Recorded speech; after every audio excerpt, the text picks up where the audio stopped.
If you don't stay down and you never quit, come on over here and sit on the far end of the bench.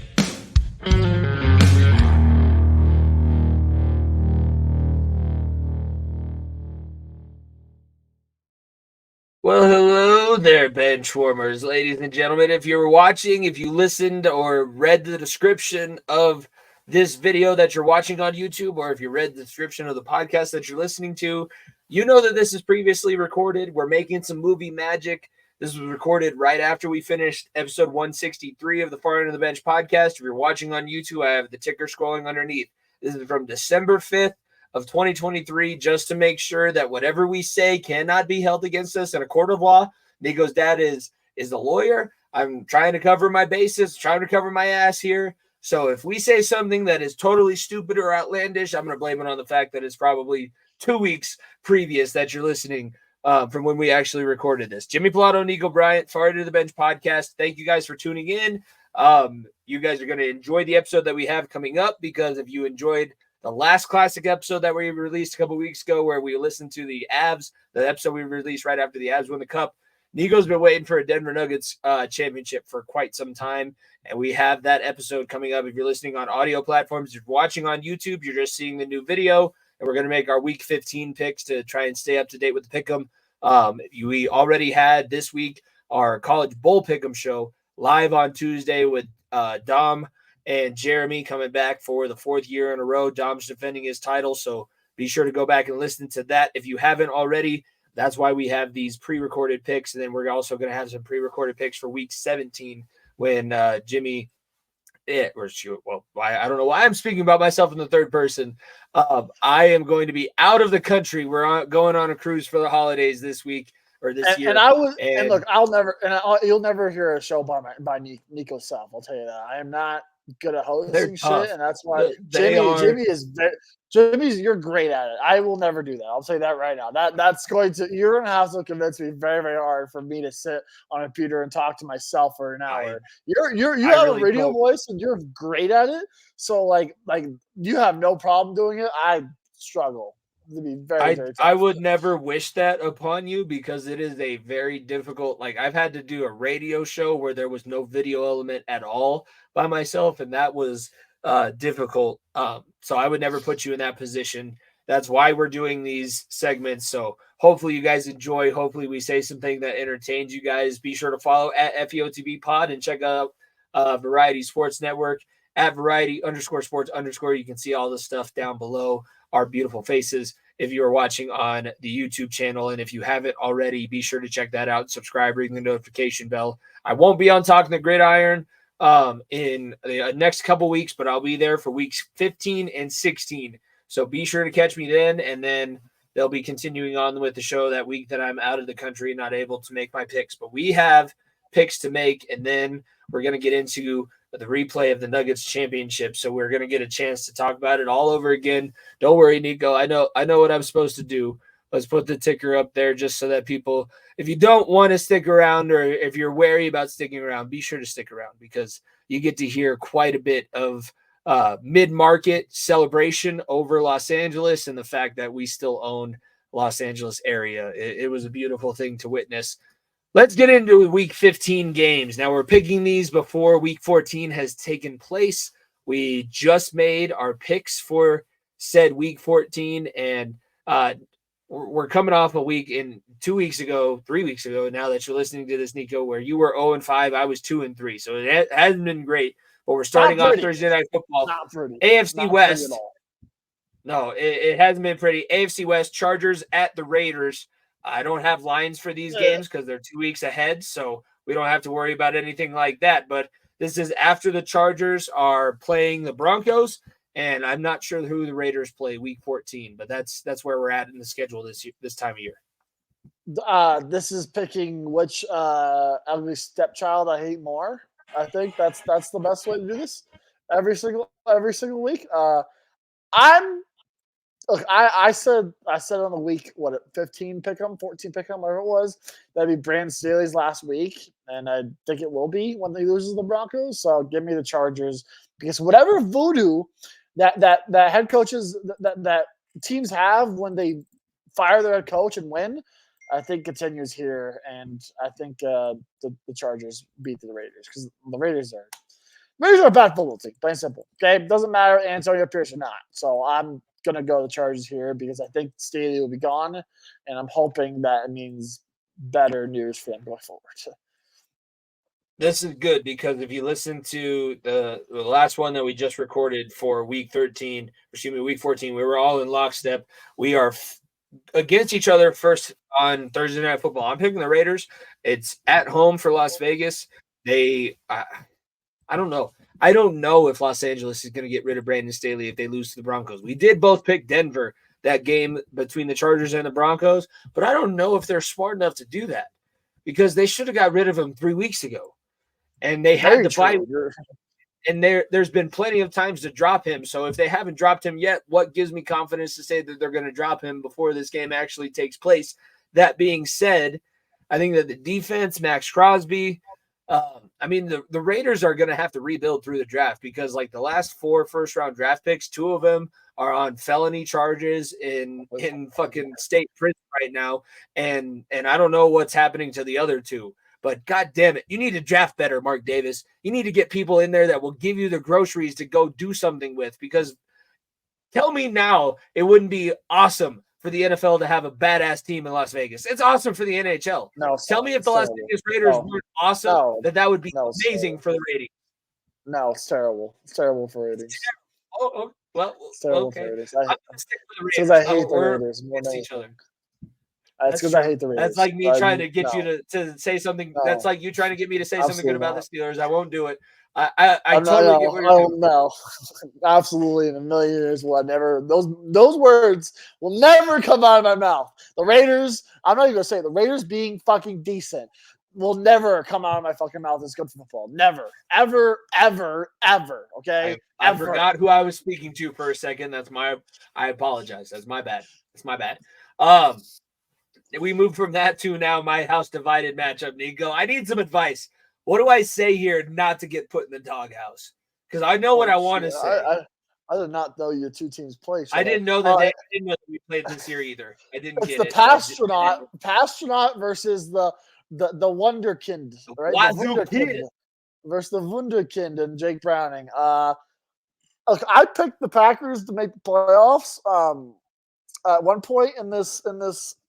Or at one point in this Pickem 2 weeks ago, as you're hearing this, or 1 week ago, whatever the fuck it was, I don't know. 1 week, one week ago, I think this NFC North, right? NFC North is one of the best divisions of football. I think that there's a good chance 2 teams come out of this playoff, come into the playoffs with this division. That's because the rest of the division is pretty cheap, to be honest with you, outside of the East. But I'm gonna go here.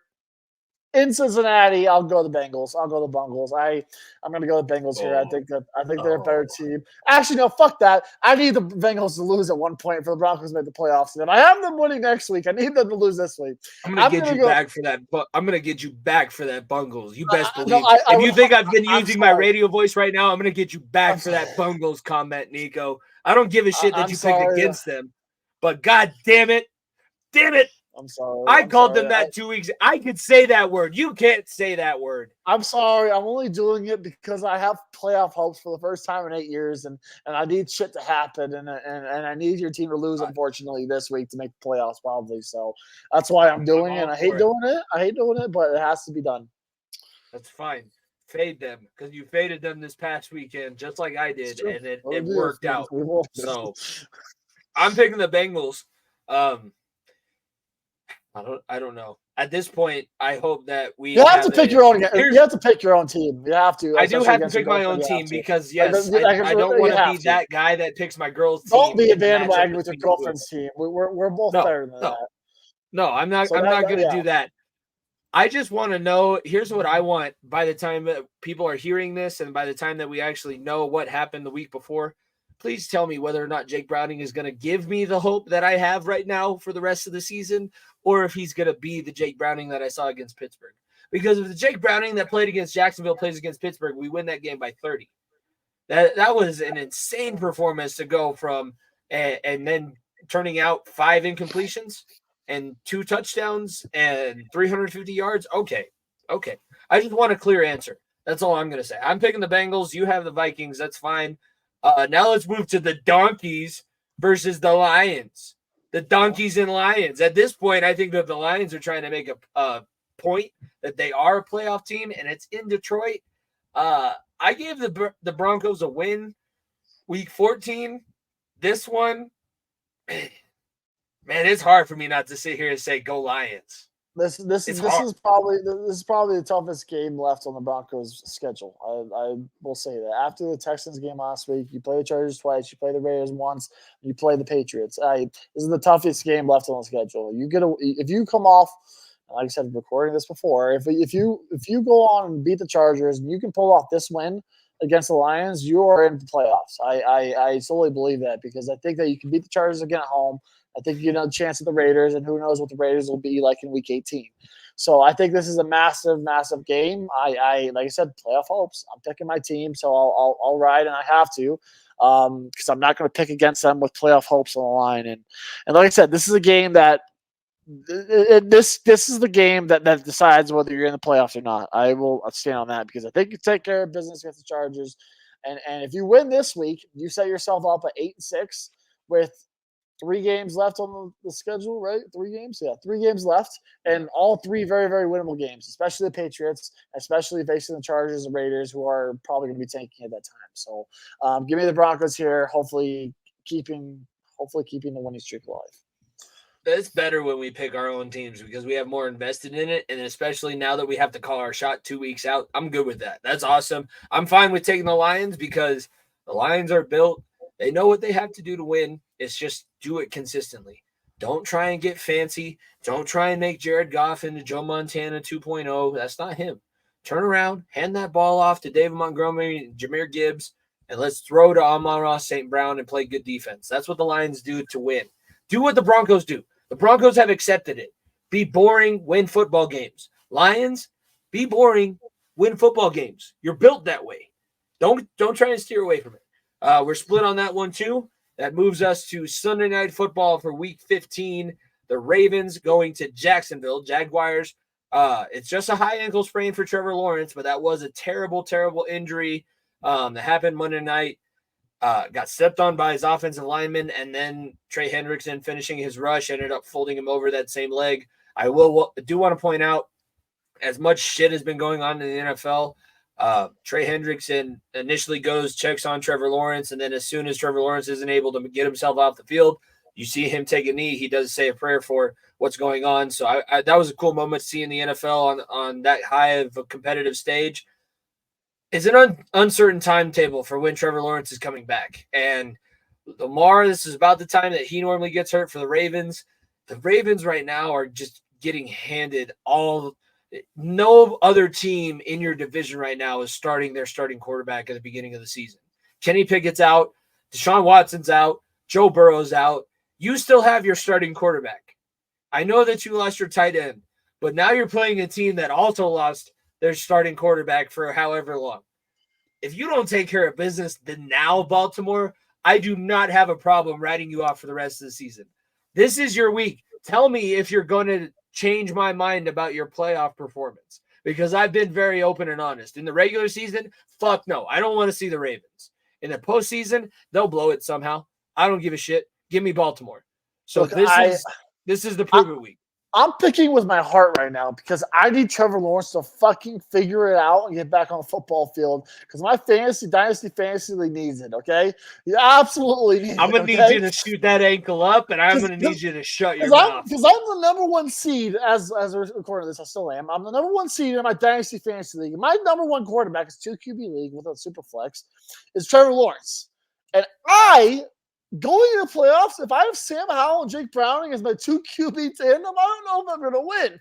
Okay? I'm in deep trouble. So please, Trevor Lawrence, shoot whatever you need to do into your ankle. You saw, look, the Jaguars, Colts are sneaking up on them. Let's not forget, like they have to fight for their playoff. It's such a shitty end to that game because if you win and it ends up going to overtime, CJ Beathard gets you to overtime. I love the way the game ends. It's one of the best Monday night games that we've had all season. But if you win that game, you take over #1 overall seed in the AFC. Yeah, man. So you go from there, and now you don't know when your quarterback's coming back. And this is a tough.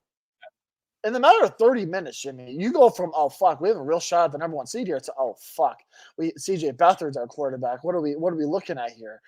Yeah. I'm hoping as we're recording this, I'm hoping 2 weeks from now, it's high ankle sprain. That's what it was reported. So that usually means, like, for a quarterback, that usually means it's not great planning wise. But high ankle sprain is almost better than a low ankle sprain sometimes because it's not as much planting.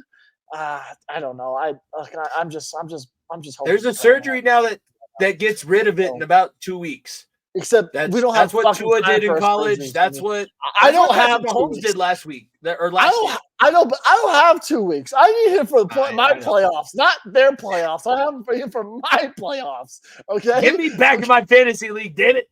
So I'll take the Jaguars. The Ravens, look, it's what have you done for me lately? And as we're recording this, they're coming off a bye, so nothing. They've done nothing for me. So I don't know. I think Trevor Lawrence comes back, and I like this. Look, I'm probably the highest person on the Jacksonville Jaguars as you'll ever see. For whatever reason, I'm very high on this football team because I love ETN. I think Ridley's been great. I think their defense is finally figuring it out. Ridley bets the same way that you do. I think Ridley bets on himself 2-touchdown parlay. Me, Calvin Ridley, and Phil Mickelson, man, are best friends. Yeah. And who's that one kid that just got suspended for Ottawa? We should throw him into that mix because he's not going to be doing something for very long. His name isn't that notable. I know that it's not that notable, but he's also going to be out 40 games, missing out on 40 paychecks because he's doing the same shit. I'm also on Jacksonville because if the Ravens lose as outlandish of a shot, I was going to say, I thought you just picked the Ravens. No, I didn't pick the Ravens. I said this is the week. This is the week that the Ravens should show me that I should pick the Ravens. Okay, I'm not going to pick my division rival in a situation where if I win and they lose, I'm like a game and a half out. And I got Jake Browning, baby. I got Jake Browning. Who knows what's going to happen? That's so crazy to think about. The both. I know. I get to say this, and then 2 weeks from now, I'm going to be eating my hat. But this is a nice hat, so I don't really want to eat this one right now. We'll see what I do end up eating. We're on the Jaguars. That one, Monday Night Football for Week 14.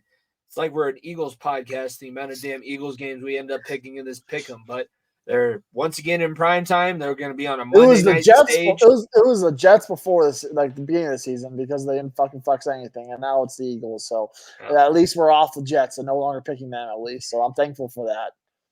Yeah, and we'll see. We haven't had to play quarterback for that. I mean, think about this, Jimmy. We haven't had to pick a Chiefs game in a while. We haven't had to pick a last week pick a Bills game. Yeah, you're right. I don't know what I'm thinking. But, I don't have to think about the Bills. I don't have to think about some of these teams. Buffalo was 3 weeks ago. Okay, maybe I'm completely wrong. No, hold on. You don't have to pick Patriots games outside of one game. No, we picked one Patriots game this year. That's the only one. And we get another one on Thursday night, the week before that. Everybody's listening to this, so we just did our second Patriots game of the season, which is nice. I will say that is nice because they're so bad. I don't even have to worry about what they're going to do. But the Eagles and Seahawks should have beat the Cowboys. At this point, the Eagles are either continuing to hold on to their #1 seed in the NFC and the division, or like I said in the episode that you heard last week, if the Cowboys beat the Eagles in Week 14, the Eagles go all the way down to the wild card spot because Dallas would have the tiebreaker. Dallas would have the same record, and this Eagle team hasn't been good enough to overcome home field. I'm going to tell you right now, Cowboys are the Eagles are so much better team, Jimmy. I don't know if you saw, and this isn't something that's happened in the last 2 weeks. This happened the week that we're recording this. They brought in Shaq Leonard. Okay, Colts defensive end Shaq Leonard, who got released by the Colts, is now a Philadelphia Eagle. To go along with Jalen Carter, go along with his pass rush, they are not losing to the Cowboys. I've terrible that I'm saying this right now because it's definitely going to come back to bite me in the ass. But they win that week. They win this week against the Seahawks, and they secure number 1 seed back. I look, they're not going to lose 2 in a row. And sure as fuck not losing 3 in a row if they do lose to the Cowboys. I'm going the Eagles here, and I hate that I've turned into a Philly stan, but here I am, Philadelphia, the Eagles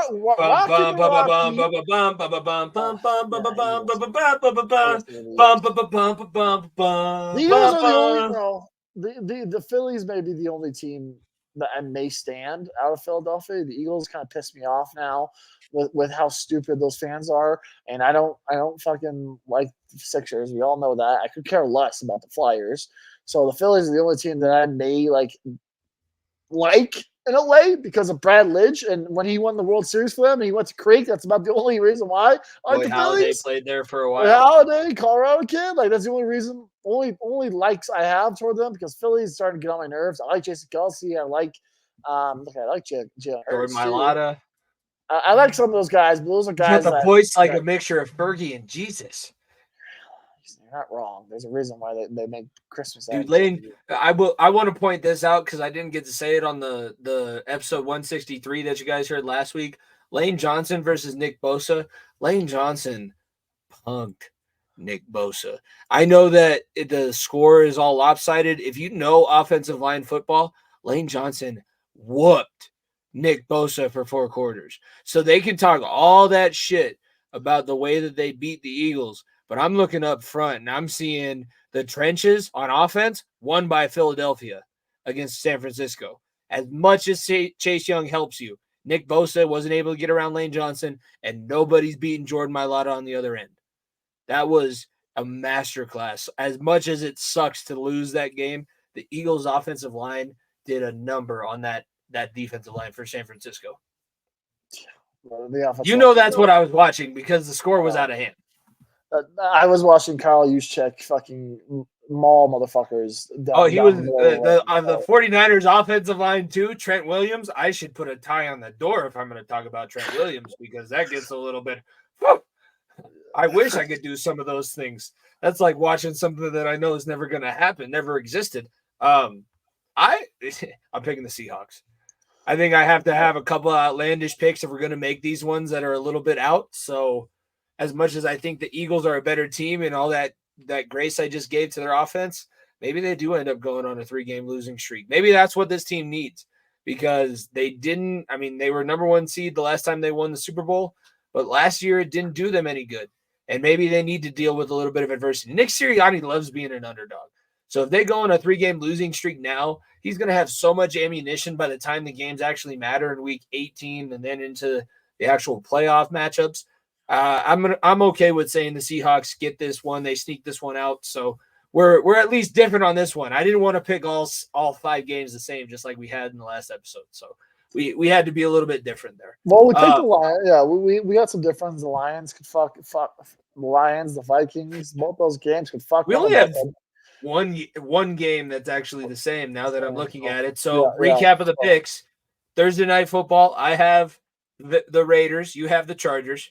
On Saturday, I forgot to mention, but the Broncos and Bengals are playing Saturday this weekend, not Sunday. There's no college football for whatever reason. There is no college football. Vikings, you have the Minnesota. I have Bengals in that matchup. I have the Lions. You have the Broncos, which makes sense for that matchup. Sunday Night Football, we both have the Jaguars. That's the only one that we have the same. Which is kind of crazy. Football. That's the one we picked the same because the Ravens are. But the Ravens are in my division. That's fair. That's very fair. And then the Monday Night Football, you have the Eagles bouncing back. You see them going. That's completing a 2-game winning streak from the last time that we recorded. And I have Seattle winning that game. So we're a little bit different on this one. That's nice. Hopefully you guys have enjoyed this little segment. And then before we get into, you guys are going to be listening to a classic episode from the last time that the Nuggets won the championship. So again, I'm going to do my due diligence. Here we go, Nico. Let's talk about what went into this playoff run because it was historic, similar to the way that the Avalanche run was historic from our last classic episode. The Nuggets never were in jeopardy of losing a series, and Nikola Jokic, Jamal Murray, all the guys that we said needed to step up did. going into this. So let's set up the listener.